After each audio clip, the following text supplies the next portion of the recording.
사랑하는 여러분, 오늘 이 본문의 말씀, 잠언 1장의 말씀은 아버지가 아들을 향해, 부모가 자녀를 향해 하는 훈계의 말씀으로 시작이 됩니다. 특별히 이번 명절을 맞이해서 가족과 함께 만나는 이 시간 가운데에 우리는 이 사랑하는 자녀들에게 어떤 말로 그들을 위로할까 생각하는 가운데에 오늘 이 말씀을 꼭 전해 주셨으면 합니다. 이 말씀은 특별한 말씀입니다. 이 말씀에 대해서 반 라우엔이라는 학자는 이렇게 이야기합니다. 성인의 문턱을 넘는 스피치라고 합니다. 성인의 문턱을 넘는 사람들에게 꼭 필요한 말이라는 것입니다. 자녀가 성숙한 삶을 살아가기 위해서는 그 아이가 반드시 알아야 하는 말씀이 있으니 그 말씀이 바로 오늘 이 말씀이라는 것입니다. 부모가 자녀들에게 꼭 가르쳐 주어야 하고, 명절 때마다 부모님들이 자녀들을 만났을 때에 이 말씀대로 잘 지키고 있는지 확인해야 되며, 또한 부모님들은 이런 삶의 모범을 보여야 된다라는 것입니다. 우리는 명절에, 추석과 설날 이 두 가지의 큰 명절에 온 가족이 함께 모여 밥상에 앉습니다. 그 시간은 단순히 밥을 먹는 시간이 아닙니다. 이 시간 가운데는 세대와 세대가 함께 모여있는 자리입니다. 과거와 현재가 이어졌고 가정의 전통과 신앙적 가치를 온전히 전하는 시간이다라는 것입니다. 우리는 자녀들에게 어떤 것을 가르쳐주고 무엇을 유산으로 남겨주어야 하겠습니까? 오늘 말씀 한 절 한 절에는 우리가 우리의 사랑하는 자녀들에게 남겨줘야 되는 유산이 기록되어 있습니다. 먼저 첫 번째는 지식의 근본은 바로 여호와를 경외하는 것이다 라는 것을 알려주어야 합니다.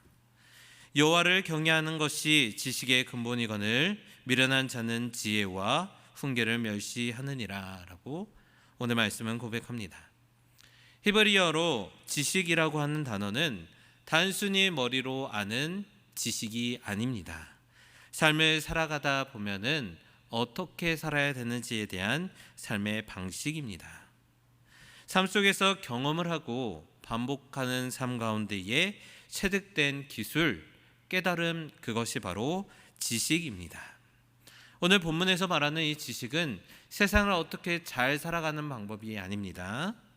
경제적으로, 학문적으로 지식을 가지고 명예와 위용을 떨치는 개념이 아닙니다. 하나님을 경외하고 하나님께 예배하는 가운데에 얻게 되는 참된 지혜에 대해 우리에게 선포하고 있습니다. 우리 삶 가운데는 어리석은 자들이 참 많이 있습니다.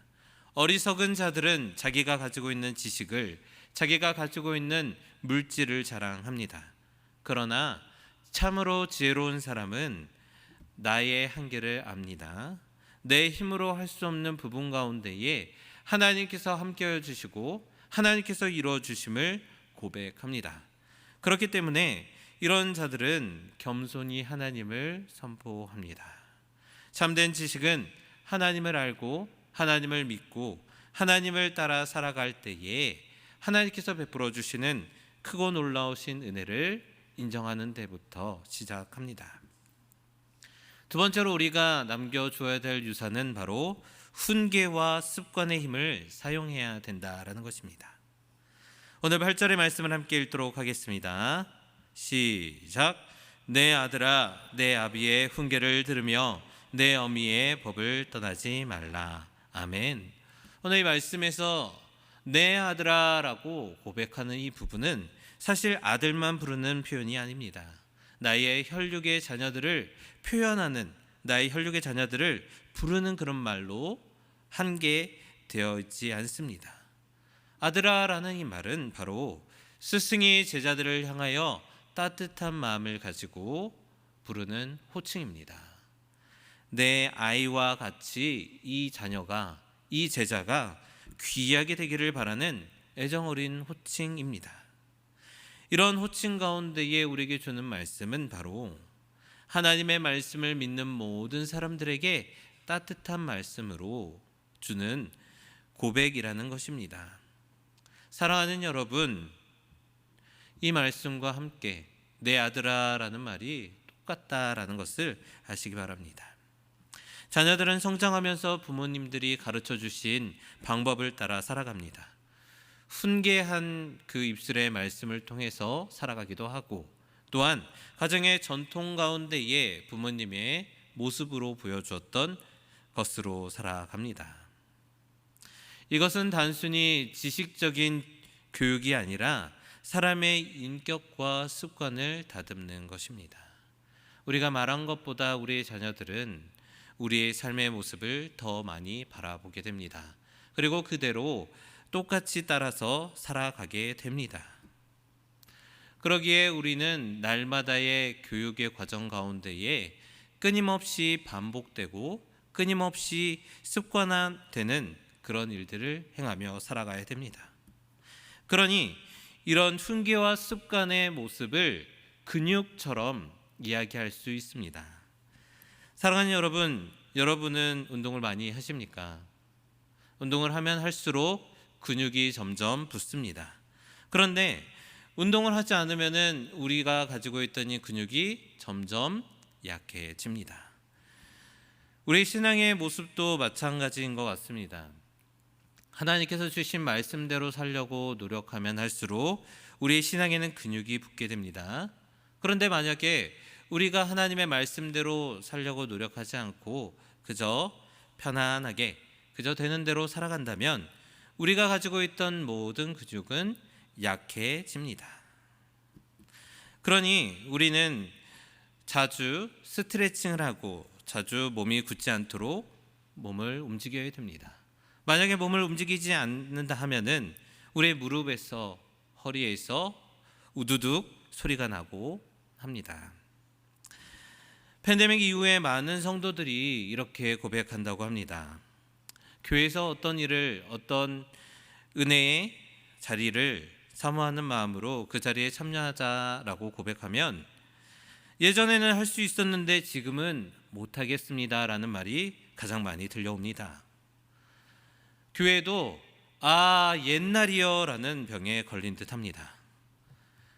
옛날에는 교회에 와서 기도하는 것이 당연했습니다. 옛날에는 찬양으로 또 봉사로 헌신으로 섬기는 것이 당연했습니다.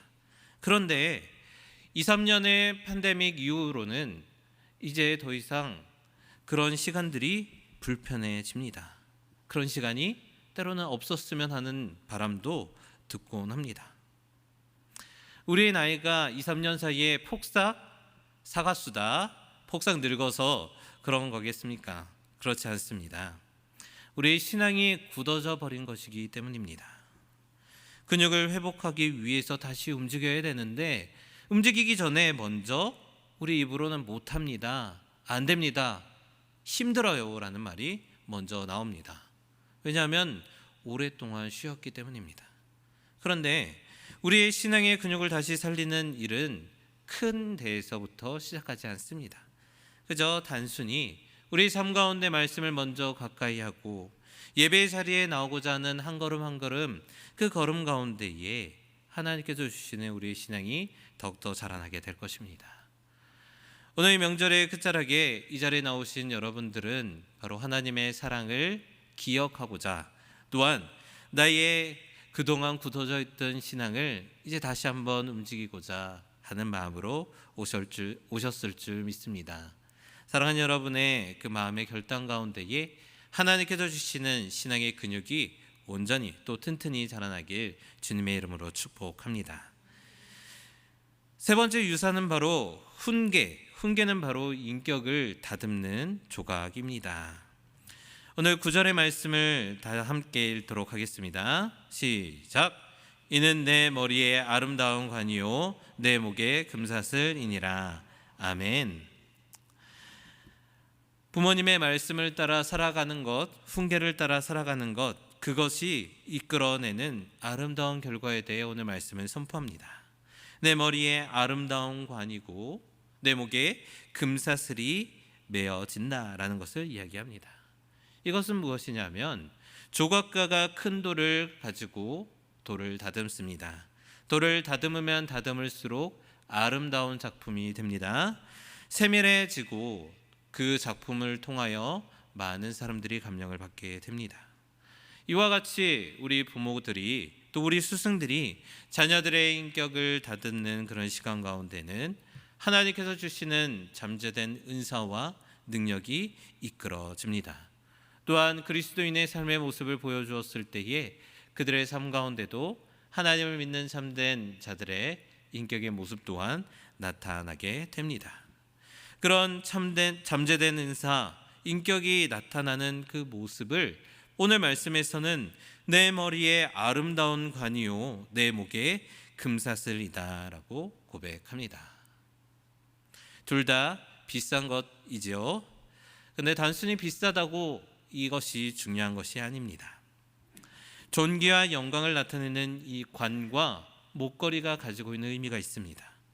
역사 속에서 특별히 성경 속 역사에서는 관이라고 하는 것은 승리와 영화를 나타내는 상징입니다. 또한 목에 거는 금사슬이라고 하는 것은 존귀와 명예를 나타냅니다. 요셉이 애굽의 총리가 되었을 때에 바로가 요셉의 목에 걸어주었던 것이 바로 금사슬이었습니다. 다니엘이 바벨론의 총독이 되었을 때에 그의 목에는 금사슬이 걸려 있습니다. 하나님의 말씀대로 살아가는 자들에게는 하나님께서 여러 왕들이 그의 총리들에게 금사슬을 걸어 주었듯이 하나님의 사랑을 아는 모든 자들, 하나님의 말씀대로 살기로 결단하며 나아가는 자들에게는 하나님께서 그들의 삶을 존귀하고 영화롭게 만들어 주신다라고 말씀하고 있습니다. 사랑하는 여러분, 기독교 격언에는 이런 말이 있다고 합니다. 십자가 없는 면류관은 없고 고난 없는 영광은 없다입니다. 또한 저는 여기에 한마디 더 붙여서 이렇게 얘기하고 있습니다. 이렇게 얘기하고 싶습니다. 오늘 하나님을 사랑하는 사랑 없이는 나의 신앙의 성장이 없다. 말씀을 따라 살아가는 삶은 참 어렵습니다. 그러나 그 길 끝에는 하나님께서 주시는 지혜와 존귀, 영광이 있음을 믿습니다. 이번 추석 명절을 맞이하여 온 가족이 모이고 또한 가족들과 함께 교제할 때에 우리가 남길 수 있는 가장 귀한 유산, 바로 하나님의 말씀을 경외하는 삶의 자세, 그리고 부모의 훈계와 신앙의 본이 다음 세대에 온전히 전해지는 시간이 되시기 바랍니다. 그를 통해 하나님께서 베풀어 주시는, 또 우리 가정 가운데에 베풀어 주시는 영화의 관이, 또 목에는 금사슬과 같은 존귀와 영광, 구원이 가득 넘치는 시간 되시길 주님의 이름으로 축복합니다.